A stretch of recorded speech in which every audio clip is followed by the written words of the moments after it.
Welcome to Geopolitics Now. It's Friday, October 17th. I'm Emma Albright. Today, Pierre Haski takes a look at the consequences as China strikes back in Trump's trade war. Un proverbe africain résume bien la situation. Quand deux éléphants se battent, An African proverb sums the situation up neatly.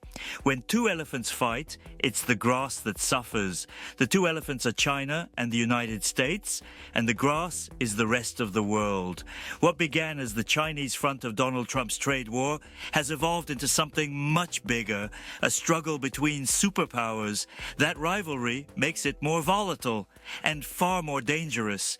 In the latest twist, just 2 weeks before a planned Trump-Xi Jinping summit in Seoul, on the sidelines of the Asia-Pacific meetings, Beijing has rolled out heavy artillery to tilt the balance of power. China has declared the extraterritorial reach of its export restrictions on rare earths, strategic minerals which are vital to everything from electronics to weapon systems. This means, for example, that if a French company uses even 0.1% of Chinese rare earths in a product, it now has to get Beijing's approval before exporting it, even to a third country. This measure has infuriated Trump. Are there any precedents? Alors en fait, The real precedent for this move comes from the US itself. China has simply turned the tables, adopting the same tactics the Americans has used against it in the past, most notably in the case of telecom giant Huawei. For decades, Washington has wielded extraterritorial laws as a tool of economic power, assuming its own market dominance made it immune to similar treatment. China is now proving otherwise. The new rule could spell serious trouble for a range of companies, and not only American ones, given China's near total control of rare earth refining. If strictly enforced, it could leave U.S. industry scrambling for substitutes to critical minerals that are, in practice, irreplaceable. In recent years, Western governments have vowed to de-risk their supply chains, a response to COVID-19, the war in Ukraine, and growing tensions with China. But both the US and Europe remain deeply dependent on Beijing, and Xi is hitting right where it hurts most. What is Beijing looking for? Alors la Chine a compris The Chinese leader has learned another lesson from Trump.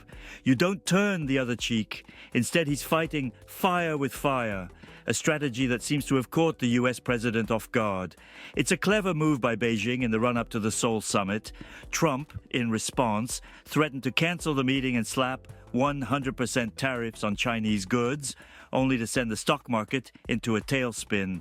Don't worry about China, he told rattled American investors who seem as wary of Beijing as they are of their own unpredictable president.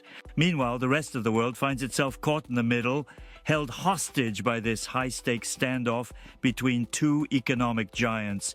We are at risk of becoming collateral damage in a trade war we neither started nor wanted, one that is being fought, at least in part, at our expense.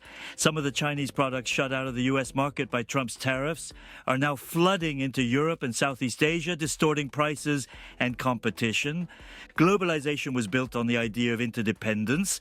The flip side is that it has created new dependencies that could have disastrous consequences. C'est qu'elle a créé de nouvelles dépendances potentiellement désastreuses.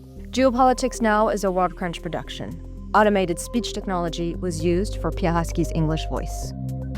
If you like this podcast, we'd really appreciate it if you could help us out with a follow, share, and a 5-star rating on your preferred podcasting platform. For more of the best of the international press, delivered exclusively in English, visit us at worldcrunch.com.